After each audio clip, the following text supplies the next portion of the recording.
महाराष्ट्र इन road का एक बड़ा हिस्सा आदिवासियों के बजट से दिया जा रहा है। वो और ये रोड वो हैं जिन पर आदिवासियों के पास गाड़ियां नहीं है। मैं अगर आपको आंकड़े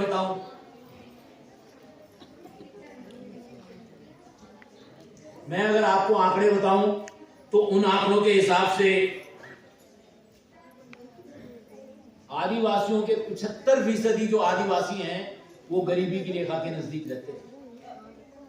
तो उनके पास कारें नहीं होंगी, उनके पास ट्रक नहीं होंगे, तो उन सड़कों का इस्तेमाल वो कैसे करेंगे? लेकिन पैसा उनकी जेब से निकाल रहे हैं। नेक्स्ट, जो डिपार्टमेंट ऑफ फर्टिलाइजर की कहानी अनुसूचित जाति के मामले में थी, वही कहानी आदिवासियों के मसले में भी है। आदिवासियों के बजट का बड़ा हिस्सा, आप सोचिए 1,29,000 करोड़ रुपए का बजट है आदिवासियों का, उसमें से 5% पैसा फर्टिलाइजर में जा रहा है। Next, road transport and highways को मैंने दिखाया आपको। नेक्स्ट, अगर हम कंपैरिजन देखें तो आप देखेंगे कि रोड ट्रांसपोर्ट को जो है, मिनिस्ट्री ऑफ रोड ट्रांसपोर्ट को आदिवासियों के बजट से ज्यादा पैसा उसमें जा रहा है। नेक्स्ट, फार्मर वेलफेयर का भी कुछ कहानी वैसी ही है। पहले तो बहुत पैसा जा रहा था, हाल के वर्षों में सरकार ने फार्मर वेलफेयर से थोड़ा कम किया है, क्योंकि उन्होंने वो पैसा यहां से कम करके शेड्यूल कास्ट में बढ़ा दिया है। नेक्स्ट, एजुकेशन लिटरेसी का बड़ा हिस्सा। इसमें मैं एक आंकड़ा आपकी निगाह में लाना चाहता हूं। आदिवासियों में सबसे ज्यादा इलिटरेसी है। शेड्यूल कास्ट में 50% महिलाएं अभी भी इलिटरेट हैं। आदिवासियों में ये परसेंटेज 65% का है।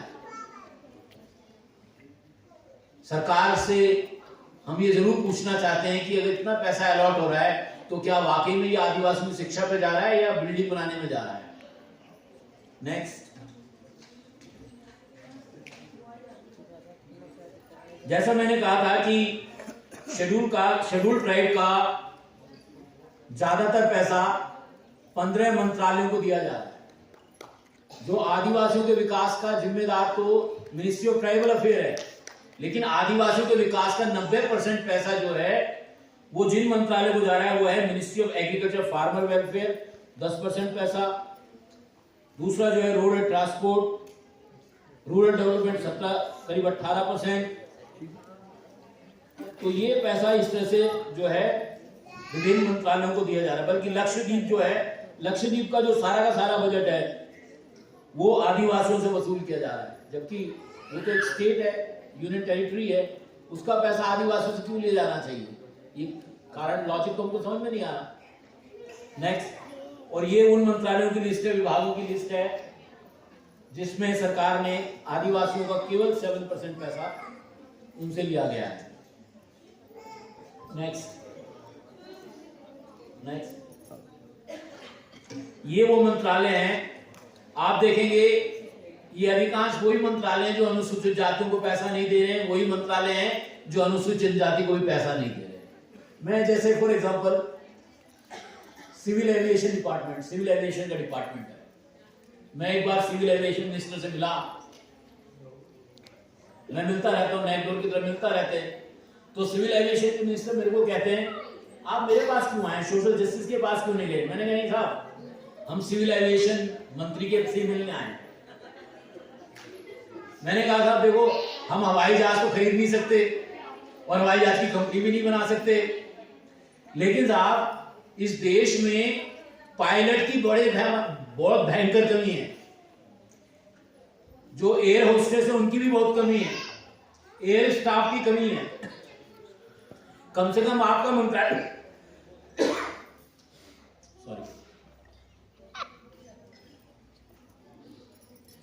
कम से कम और कहीं नहीं तो आपका मंत्रालय एक योजना तो ये ला ही सकता है कि अनुसूचित जाति जनजाति के लोगों को ट्रेन करने के लिए फंड इस्तेमाल करेंगे। वैसी भी कोई योजना आपके पास नहीं है। हम डिफेंस मिनिस्टर के पास गए, मनोहर पर्रिकर जी थे, तब उनको हमने कहा हम आपके लिए हथियार नहीं बना सकते, लेकिन हम आपके यहाँ अंडे तो सप्लाई कर सकते हैं, हम आपके यहाँ दूध तो दे सकते हैं, हम आपके यहाँ सब्जी तो दे सकते हैं, उसके लिए कोई योजना बना लीजिए मिनिस्ट्री ऑफ डिफेंस में। तो सवाल ये है कि हमारी नौकरशाही योजनाएं कैसे बनाती है, हमारी नौकरशाही बजट का एलोकेशन कैसे करती है, सवाल है। तो मजे की बात है, नौकरशाही नहीं कर रही है, नौकरशाही का बॉस तो मंत्री हैं। मंत्री क्या कर रहे हैं, ये सवाल है। और संसद में ये सवाल मेंबर ऑफ पार्लियामेंट को पूछने चाहिए कि सरकार ने अनुसूचित जाति के लिए पिछले 10 सालों में कौन सी नई योजना बनाई है, अनुसूचित जनजाति के लिए पिछले 10 सालों में कौन सी नई योजना बनाई, केवल नाम बदले। हमने बजट के सारे डॉक्यूमेंट देखे हैं, किसी का नाम पीएम अजय हो गया, किसी का नाम अभ्युदय हो गया, केवल योजनाओं के नाम बदल रहे हैं, कंटेंट वही है, केवल लिफाफा बदल रहा है, मजमून वही है। नेक्स्ट, 11 साल में आदिवासियों के बजटों का आकलन यह बताता है कि प्रधानमंत्री नरेंद्र मोदी के काल में बजटों में अनुसूचित जनजातियों के विकास और उत्थान के लिए जिम्मेदार जनजाति मामलों के मंत्रालय के बजट के हिस्से में काफी उतार चढ़ाव हुआ है। अनुसूचित जाति कुल बजट में जनजाति मंत्रालय की वर्ष 2014-15 में हिस्सेदारी 13.85% थी, जो इस वर्ष केवल 11% रह गई है। इसका 102 मांगों में से केवल 56 मांगों में आदिवासियों के लिए पैसा मांगा गया है। इसका तात्पर्य ये है कि सरकार की नौकरशाही और मंत्रियों के पास आदिवासियों के लिए कोई योजनाएं नहीं है, कोई दृष्टि नहीं है, कोई हमदर्दी नहीं है। अगर हमदर्दी होती तो योजनाएं बनती, हमदर्दी होती तो दृष्टि भी होती। हमदर्दी ना होने की वजह से ऐसा हो रहा है। नेक्स्ट, माइनॉरिटीज के लिए क्या क्या सरकार ने, हम तो सब लोग जानते ही हैं। माइनॉरिटीज में सरकार, शायद माइनॉरिटी का मतलब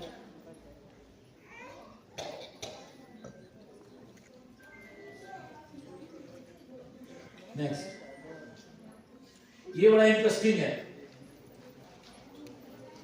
माइनॉरिटी का जो बजट एलोकेशन है वो जब सरकार ने शुरू किया था, आप देखेंगे बजट जो है, जो हरे रंग की लाइन है 6,195 करोड़ से शुरू किया था, और अब सरकार जो है 3,097 करोड़ पर आ गई है, 50% की कटौती।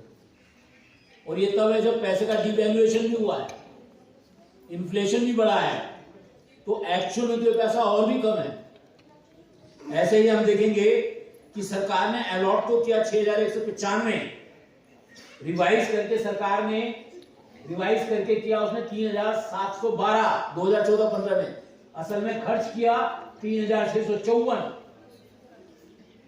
तो ये जो स्थितियां हैं, ये स्थितियां काफी चिंताजनक हैं कि माइनॉरिटीज, लग रहा है कि सरकार को, मुझे लगता है सरकार की दृष्टि की जो माइनॉरिटी एग्जिस्ट ही नहीं करती। इस डेटा से साफ पता लगता है कि सरकार का माइंडसेट एंटी माइनॉरिटी है, ये डाटा खुद बताते हैं। नेक्स्ट, ये जो टोटल, नेक्स्ट, ये सरकार जो टोटल माइनॉरिटी मिनिस्ट्री का जो बजट है वो कैसे उतार चढ़ाव हुआ है। नेक्स्ट, सरकार ने माइनॉरिटीज के लिए, शेड्यूल कास्ट के लिए, शेड्यूल ट्राइब्स के लिए अम्ब्रेला प्रोग्राम बनाए हैं। आप देखेंगे कि अम्ब्रेला प्रोग्राम में काफी उतार चढ़ाव है। ये अम्ब्रेला वही है, एनवेलप, लिफाफा वही है, लिफाफा बदल रहा है, नाम बदल रहा है, लेकिन अंदर का मजमून वही है। Next, educational empowerment of minorities शुरू किया था 2051 से, 2051 करोड़ से 2025-26 में पहुंच गया 678 करोड़ रुपया। कहां जा रहे हैं इतनी भी। नेक्स्ट, स्किल डेवलपमेंट 97 करोड़ से शुरू किया था, इस साल केवल 3 करोड़ रुपया है। कुछ तो न्याय कहता है, इतना अन्याय। नेक्स्ट, माइनॉरिटी के लिए स्पेशल प्रोग्राम 56 करोड़ से शुरू किया, 26 करोड़ पर आ गया। दलितों, आदिवासियों, पिछड़ी जातियों के लिए अगर उनके पास योजनाएं नहीं है उनके विकास के लिए तो बताएं हमें, हम उनको योजनाएं बता देंगे, हम उनको 50 योजनाएं बना देंगे। लेकिन सरकार मंतव्य तो दिखाए, नियत तो दिखाए कि वो सरकार दलित आदिवासियों का विकास करना चाहती है। सरकार पैसा भी दे रही है। अगर आप बजट में 1.5 लाख करोड़ रुपया या आदिवासियों को आप 1.25 लाख करोड़ रुपए से ज़्यादा पैसा अगर आप दे रहे हैं, अगर आपने पैसा अलॉट कर दिया है तो उसका तो कोई मूर्ख ही सरकार होगी जो उसका राजनीतिक फ़ायदा ना उठा पाए। और राजनीतिक फ़ायदा वो इसलिए नहीं उठा सकते क्योंकि वो अनुसूचित जाति, जनजाति, पिछड़ी जाति पे खर्च नहीं होता। क्या लग रहा है वो पैसा जो बजट होता है वो कहाँ खर्च होता है? रोड पे खर्च हो रहा है, फर्टिलाइजर में खर्च हो रहा है, किसान निधि में खर्च हो रहा है। इस तरह के जो जिन चीज़ों का दलितों, आदिवासियों, पिछड़ी जातियों से कुछ लेना देना नहीं है, सरकार उसमें पैसा खर्च कर रही है। कैसे मनवाएंगे सरकार? मनवाएंगे पार्लियामेंट में। देखो पार्लियामेंट में जो हमारे मेंबर आवाज़ उठाने वाला भी नहीं है पार्लियामेंट। हम तो पार्लियामेंट के बाहर ही आवाज़ उठा सकते हैं। अगर पार्लियामेंट के अंदर कोई आवाज़ नहीं उठाता है तो उनके ज़मीर की बात है। अब कहने को तो हमारे अनुसूचित जाति के विभागों का मंत्री शेड्यूल कास्ट है, आदिवासियों के विभाग का जिम्मेदार मंत्री शेड्यूल ट्राइब है। अगर उनका ज़मीर नहीं जागता है, अगर आप मंत्री बन भी गए तो क्या फ़र्क पड़ता है? अगर समाज की हालत में बदलाव नहीं आया तो मंत्री बन भी गए तो क्या फ़र्क पड़ता है? अभी आपके मंच पे लगभग 3 से 4 सांसद महोदय थे, उनके तरफ से क्या आश्वासन है? उन्होंने कहा है कि वो हमारे जो बात है उसको ले जाएंगे और अपनी पार्टी में भी उठाएंगे और पार्लियामेंट में भी उठाएंगे। पार्टी में भी और पार्लियामेंट में भी। देखा जाए 2014 से लेकर के अब तक के जो आंकड़ा आपने जो पेश किया है, कितना मतलब कि उन्नति जो मतलब कि SC ST OBC माइनॉरिटी में हुआ है? देखिए मुश्किल से 0.57% बजट में वृद्धि हुई है। पहले 3 पॉइंट समथिंग था, अब 3.58 के आसपास कुछ हो गया। तो थोड़ा बहुत मामूली सा चेंज है, वही आदिवासी में मामूली सा है। तो ये मामूली से परिवर्तन से तो हमारी प्यास बुझने वाली नहीं है। मगर कहीं ना कहीं जो एक सच्चाई ये है कि जो जातिगत जो जनगणना की मांग हो रही थी वो कहीं ना कहीं वो भी मांग जो ठप हो गई है, वो भी अगर पता चल जाए तो इतने SC इतने OBC इतने उनके ऊपर पैसे जब तक खर्च किया जाए। मैं समझता हूँ कि भारत में जो जातिगत जनगणना है वो पिछड़ी जातियों का, OBC का बड़ा मुख्य मुद्दा है। और OBC समाज के लिए जो बजट आवंटन है वो सबसे कम है। वो उनके लिए जो बजट आवंटन है वो माइनॉरिटी से भी कम है, वो शेड्यूल कास्ट से भी कम है, वो शेड्यूल ट्राइब से भी कम है। तो OBC के जो मेंबर ऑफ पार्लियामेंट हैं उनको इस बात को समझना चाहिए कि केवल भजन कीर्तन करने से पिछड़ी जातियों को बजट नहीं मिलेगा।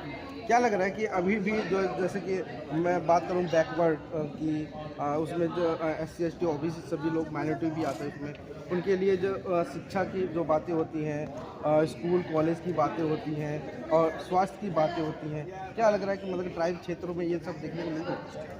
देखिए सरकार ने आदिवासियों के लिए एकलव्य योजना बनाई, वो बहुत अच्छी है, उसकी हमें ज़रूर प्रशंसा करनी चाहिए। उसमें आदिवासी बच्चों को विकास का खाका है। लेकिन आदिवासी क्षेत्रों में जो सामाजिक ढांचे हैं, जो आर्थिक ढांचे वो मौजूद नहीं है। वहाँ बैंक नहीं है, वहाँ स्कूल नहीं है, वहाँ कॉलेज नहीं है, वहाँ पे सड़कें नहीं है, वहाँ पे मकान। ये काम सरकार को, मैं कहता हूँ कि अगर आदिवासी बजट का इस्तेमाल करके अगर सरकार कम से कम हर आदिवासी परिवार को एक मकान ही बना कर दे दे तो उसका पर्पस है। सरकार कह तो रही है कि ग्राम विकास योजना के तहत जो होता है मतलब कि जो कच्चे का मकान है वो ईंट में तब्दील पक्के में हो जाना चाहिए, और कहीं मतलब कि चल भी रहा है। नहीं बताए ना सरकार कितने मकान दे रही है, उसमें कितना पैसा खर्च हुआ, पूरा पैसा कहाँ से आया बताए सरकार। मगर जो बजट की बात आप बता रहे हैं, मैं वही कह रहा हूँ, इनके ऊपर जो बजट जो खर्च होना चाहिए, मुझे ये बताइए ना कि अगर सरकार 1.25 लाख करोड़ से ज़्यादा आदिवासियों को आवंटन किया है, क्या वो 1.25 लाख करोड़ रुपए के मकान बना रही है? क्या 1.25 लाख करोड़ आदिवासियों की शिक्षा पे खर्च कर रही है, उनके स्वास्थ्य पे खर्च कर रही है, उनके रोजगार पे खर्च कर रही है, उनकी लाइवलीहुड पे खर्च कर रही है? किस पे खर्च कर रही है बताए ना सरकार। अगर हम बात करें जैसे कि आप मतलब कि नैकडोर से हैं, क्या मतलब कि आगे वर्तमान में जो आपकी जो सोच है या वर्तमान में जो सरकार के खिलाफ जो बजट के खिलाफ जो चीज़ें वो कैसे मतलब मनवा के रहें? नहीं, हम तो देखिए, हम तो सरकार को बजट के बारे में हमारी जो दृष्टि है, दलित आदिवासी समाज की जो सोच है वो सरकार के सामने रखेंगे।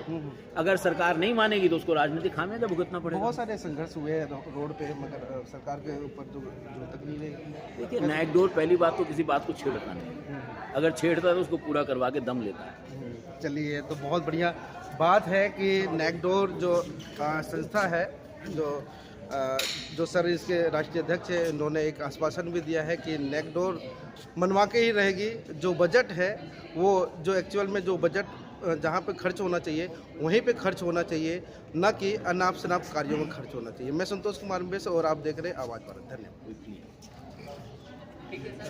आप इस वीडियो के बारे में अपनी राय अवश्य दें तथा वीडियो को लाइक, शेयर और कमेंट्स साथ साथ चैनल को सब्सक्राइब करना न भूलें। धन्यवाद।